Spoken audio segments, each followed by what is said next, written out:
Salut Christian, j'espère que tu vas bien parce que moi je vais super bien. Alors, lorsque ma petite sœur et moi disons que nous prions le Dieu de nos ancêtres, ça veut tout simplement dire que nous prions le Créateur selon les normes de nos ancêtres. Pour faire plus facile, je vais prendre l'exemple dans la Torah au fait, juste pour comparer, pour t'aider à mieux comprendre. Lorsque les Juifs, eux, ils prient, ils disent le Dieu de nos pères. Genre le Dieu d'Abraham, d'Isaac et de Jacob. C'est-à-dire qu'ils prient Dieu, mais selon les normes de leurs ancêtres. Et ça a toujours été comme ça dans toutes les traditions du monde. Avant que les Blancs n'arrivent chez nous avec les religions importées, c'est comme ça qu'on servait le Créateur Tout-Puissant, à travers nos ancêtres et tout en respectant les forces de la nature qui sont ses représentations sur Terre. Parce qu'en vrai, on ne peut pas avoir Dieu, mais comme on arrive à voir ses manifestations. À travers le feu, on voit le Créateur. À travers l'air, le vent et la terre, on voit le Créateur. La terre nous donne à manger, mais c'est le Créateur qui nous nourrit. Sinon, qui est-ce qui fait à ce que la terre puisse donner du fruit? Il y a de l'air dans l'espace, on ne voit pas, mais on le sent. Mais qui est-ce qui nous donne cette terre au fait? Également le feu, on l'a même dans notre corps parce que nos organes sont chauds à l'intérieur. Mais qui est-ce qui chauffe ces organes?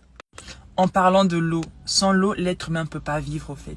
Ces 4 éléments qui régissent les 4 forces de la nature sont les attributs de Dieu. Et c'est comme ça dans toutes les spiritualités du monde au fait. Même dans les religions importées, ils parlent de ça. Lorsqu'on vous parle des 4 êtres vivants, c'est bel et bien les 4 éléments de la nature. Parce qu'en vrai, la nature, c'est Dieu lui-même. Nous les Africains, on n'aime pas trop parler de Dieu et tout, voilà. Nous préférons parler d'un créateur unique. Et dans chaque ethnie de chaque peuple, ce créateur unique a un nom. Et nous, en tant qu'Africains, on a longtemps servi ce créateur selon le nom des autres, selon les normes des autres, selon les directives des autres. Aujourd'hui, il est temps que les Africains puissent s'approprier leur propre patrimoine culturel. De ne pas en avoir honte, mais au contraire, nous devons être fiers de cela et de le prôner haut, sans aucune honte bien sûr.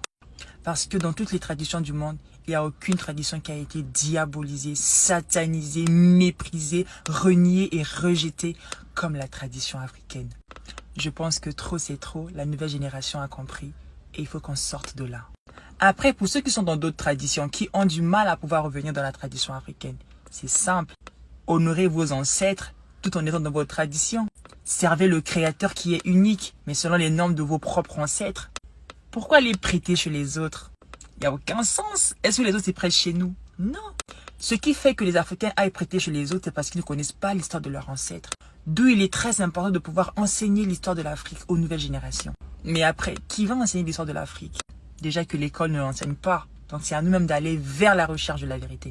Oui, il est temps qu'on arrache notre patrimoine culturel.